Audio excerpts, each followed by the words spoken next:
Welcome to Legacy and Leadership with David McKean. In my 20 plus years in the business world, I have noticed a common theme amongst all my clients. They're phenomenal leaders who are concerned about leaving a legacy in three main areas: community, family, and financial. So join me as we talk to proven leaders in their fields about their best practices regarding legacy and leadership. Personally, where does that perseverance and competitiveness come from, Lee? I don't know. I mean, I think I've been an underdog before, you know, and I think sometimes the way I grew up in a single parent household from the age of 2, a sister and a mother. So again, I had a lot of great male influences outside the home, and so I think I was always a little bit of an underdog in my mind. Sure. You know, personally and athletically and in a couple other arenas in my early life. And, you know, it's just wanting to win. And I've been in some positions now professionally where, you know, sometimes people tell you can't do it. Yeah. You know, I know when the county commission bought that site in North Baldwin, there were a lot of naysayers. There were a lot of people who said, man, a 3,000 acre site in North Baldwin, with nothing but pine trees around it, nothing's ever going to land there.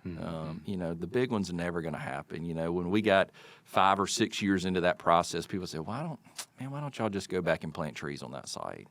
Why don't you break it up and put, you know, a small distribution center on it? Make it a small industrial park. The big one's never going to hit. I mean, I heard that over and over and over again. And I told people on the backside of that success, you know, it's great that people identify you when you are so out front about what you want to accomplish. When you know, it's kind of that old statement, be careful if you state your goal out loud, because people are going to then recognize that and hold you to it, right? When you verbalize something or when you write it down and say, this is what I want to accomplish, and it takes a lot of things to get there, people are going to look at you and go, hey, Lee has said that site is great. Lee has said that we're going to have success and that we're going to have a generational win from an economic development perspective on that site, and then nothing happens, right?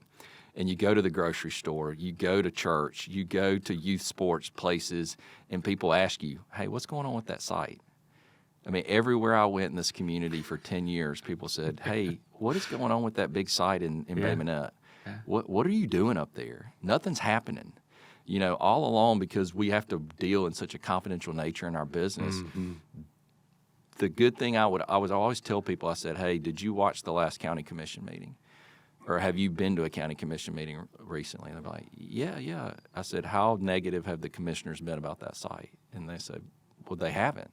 I said, because they're in on the projects. They've seen us get close. And so bringing your leadership and your partners along with you to see the process and to get there and almost taste victory is what helped us persevere and helped us not cave to the outside noise of just break it up. Just move on. That's not going to happen. And we stuck to it. We stuck with it. And then eventually we achieved one of the most foundational wins in Alabama's economic development history on that site. That's wonderful. That's wonderful.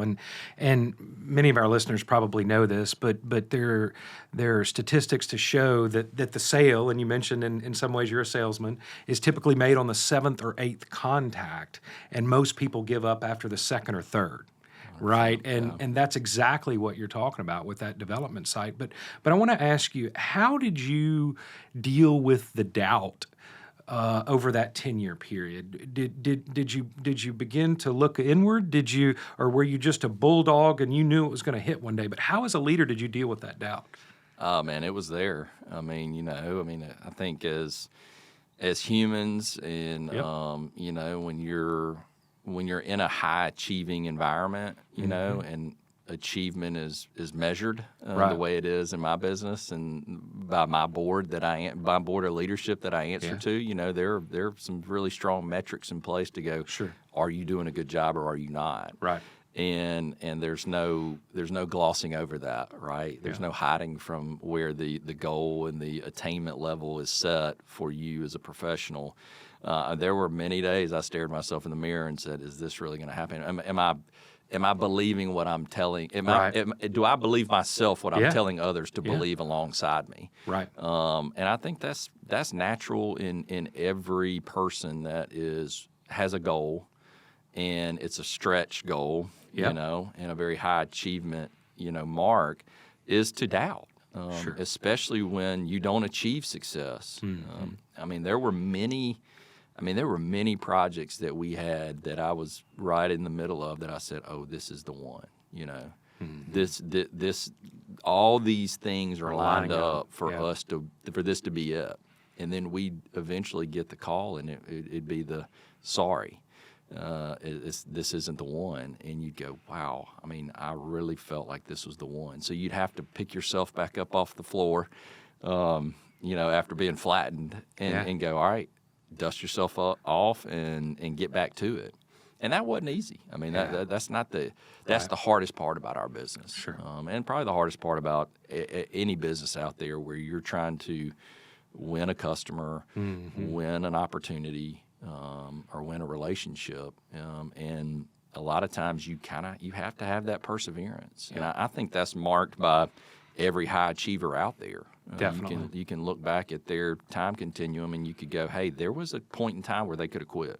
Sure. There was a point in time where they could have taken that last no they were given, that seventh or eighth contact you mentioned, right? That on the second or third no, that they could have said, you know what, this is just not going to happen. But, I had a great team around me. I had a lot of great stakeholders and partners that believed alongside me. And even to this day, talking about that project now, that one specific one, there's been a bunch of wins, thankfully, in my career, and blessed to have all the success that I've been able to have with the teams I've been on. But, now the stakeholders that were part of that were like, we did it, right? Yeah. And that's the sweetest piece of it, is that, a lot of them now can say, all right, you told us we were going to get there, and we got there. Yeah. And two, I mean, if you look at our county, every community in our county over that 10-year window was doing double-digit growth, unprecedented growth. You look at, Fairhope, Daphne, Foley. Yep. I mean, all those places, they're doing 40, 50, 60% growth. You want to know what Bay Minette did in that 10-year period? They were flat.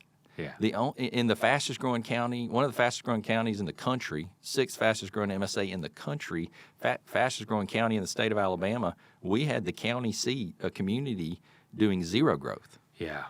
Yeah. So you want to talk was an about albatross for a little you bit. want to talk about also having to really sell, because the data doesn't lie, and those company leaders would come in and go, all right, I see all these numbers, but then the site, Lee, you're trying to tell me I should invest billions of dollars in and employ thousands of people on.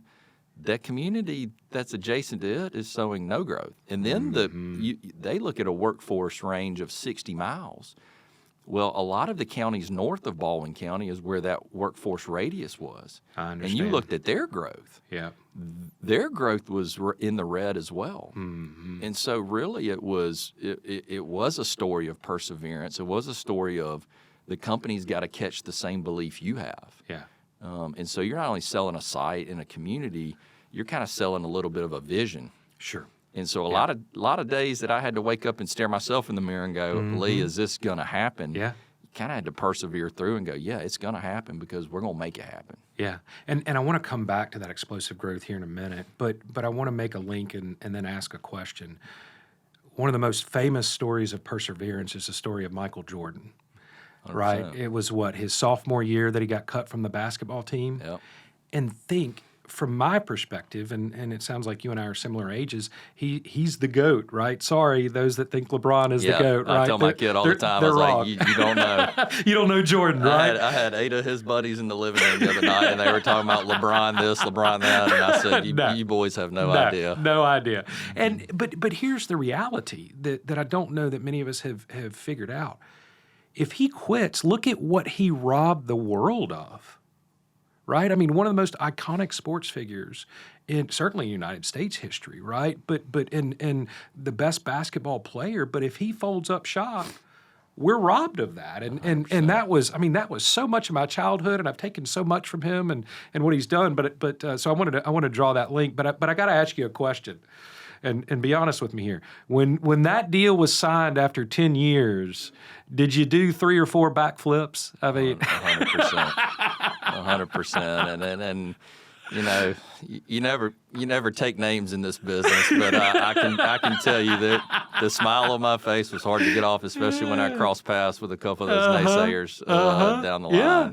But, that's but it fantastic. was, and I think the story behind Bay Minette and North Baldwin just made it even sweeter, because when you look at a community like ours that's tremendously blessed with a lot of benefit, Right. a lot of riches, a lot of other communities and geographies don't have, to see one part of your community that's not experiencing the same that everybody else is, and then to be able to put, like I said, a generational project and investment in the community that needed it the most, just made it even sweeter. And when did shovels go in the ground on that project? Shovels went in the ground on that project two years ago. They started construction almost 2 years ago. So is it completed yet or not It quite? is under construction. They'll be in operation by the end of this year. Wow.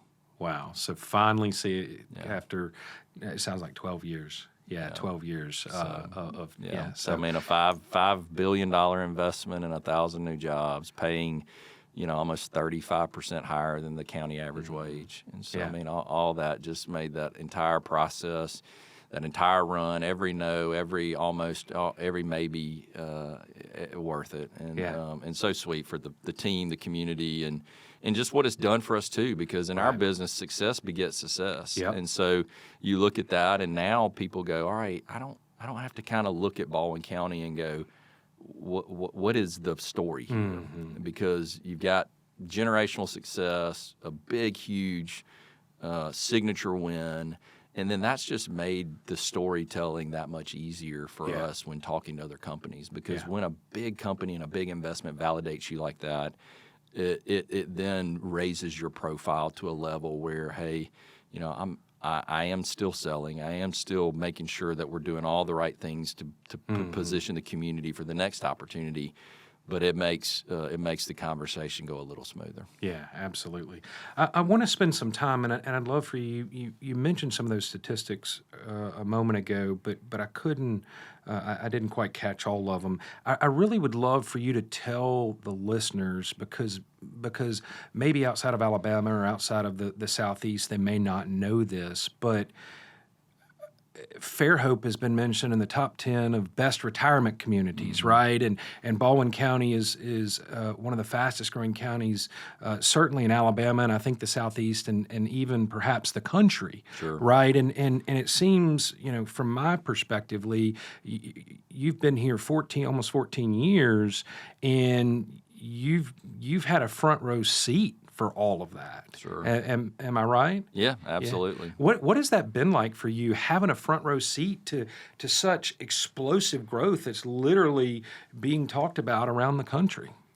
It's better than the alternative, I'll tell you that. There's like I tell people all the time, there's 66 other counties in this state, and not all of them get to say what we get to say. And you try to remind your leaders of that, because I think a lot of our elected leaders, they're getting more so than any other time in history, a lot of feedback from different arenas and different platforms, and it's easier for people to communicate whether they like something or not, and try to encourage our elected leaders, especially because I get to work closely with all of them, is that, hey, you are doing the right thing. You are setting this community up for success. The old saying, if you're not growing, you're dying, is true in all sense. And again, when we talk to companies, they want to see growth. They need to see growth. Right. I mean, the number one site location factor for all companies across all asset classes is human capital. It is the workforce. And so if you can't have a statement of your community is vibrant and growing, a company don't want to invest alongside you. And so that's the biggest thing for me, and what I think a lot of the normal everyday citizen doesn't see what has to be in place for a community to win and a community to succeed from an economic development standpoint. And it starts with the growth. And I think we've got a lot of our elected leaders that are putting responsible growth and the right ways to grow at the forefront. And that's important too. But to have a front row seat to what this community's done over the last 14, 15 years has just been tremendous and phenomenal. Yeah. It's been probably the biggest joy of my professional career. And I think that's the beauty of being an economic developer is there's a lot of people for their job. They travel all over. They sell, or their business may be located somewhere else where they don't live. I live here. My family lives here. My 4 kids go to school, go to church, play sports here. And that's been one of the sweetest things about this job is that, you know, I get to tell people all the time, hey, I'm a citizen alongside you. Yeah. I want some of the same things you want for this community. I'm a stakeholder. I'm invested, right? Yep. And I think that's been just one of the best parts of my job is that I'm growing this county the way that, professionally I want to see it grow and having the opportunities to succeed. But I'm also a citizen. I'm a resident. And it benefits me and your family and my family. And there's times when my kids are in the car with me and I'm riding down the road and I get to say, guys, look at that. Yeah. You know, your dad had a hand in that, Mm-hmm. right? And my kids now will point out and go, oh, there's, you know, we'll be going somewhere and we'll go up by the Novellis project, like, Dad, there's your project, there's your site, right? And that makes it even more sweet. And again, I tell people all the time, hey, I want this for our community. Yeah. And I want people to understand the positive aspects of that growth because there are so many when a lot of the outside noise could paint it really negatively. Yeah, so I know you can't mention specifics, but broadly speaking, you know, now that you've got this big project that's close to being done, what are one or two of the things that you're really focusing on for this area? Again, broadly speaking, not specifics. Yeah, I mean, there's a leadership book that I like that's titled "What Got You Here Won't Get You There," right? Okay. And really the mantra behind that is, hey, there's a lot of times in our careers or in whatever realm of life we're in, we want to get to this goal, this level. And that was always the goal is like, all right, we want to land the big one on the mega site, right? Amongst all the other things we were doing. I think a lot of people, we had a consultant come in one time and say, Lee, I've interviewed all your stakeholders, your board, everybody's like, they all know about the mega site. They know that that's kind of your prime goal and that, but you're doing so many other great things outside of that you need to communicate about those a little more too, because you're doing so many other phenomenal things from an economic development perspective, but all the focus and all the oxygen seems to be sucked up by this one site, this one project. And I turned around and told that consultant, I said, but yeah, it should be, because that's the one spot we have the ability to hit the biggest win and have the largest return on investment. And all things will flow out from that. And that's been true, David, is with that project and with that win, we have been able to position ourselves for so many additional investments. I can point to probably 5 different places in this county where we would take developers or investors or companies and go, you should invest here. And they would kind of go, they weren't sure. You know, they would kind of get right there and then they'd back up. And now they're not backing up. And so now you know, I'll leave here and go meet with a huge $1 billion family office that's in town to look at an investment. I couldn't have said that 10 years ago. Phenomenal. That we'd be on the radar screen of that kind of size, that kind of investment level, that kind of group would be looking at Baldwin County, Alabama. I love it. I love it. Well, I am so grateful for you taking time out of your busy, hectic schedule and time away from your family to spend with us and share your thoughts on leadership. It has been tremendous for me to hear a lot of the leadership things that you've talked about and shared with our viewers. And I am so grateful for that. So this is another episode of Legacy and Leadership with David McKean. We are grateful for you joining us. Please like and share this content and subscribe. So thank you. I hope you've enjoyed this episode of Legacy and Leadership with David McKean, and you're able to take away at least one nugget that you can implement in your daily life. If you've got questions or ideas for future shows, please feel free to reach out to me. You can call me at 251-648-6461, or you can email me at legacyandleadershipgoal@gmail.com. Please like, share, and subscribe. Thank you.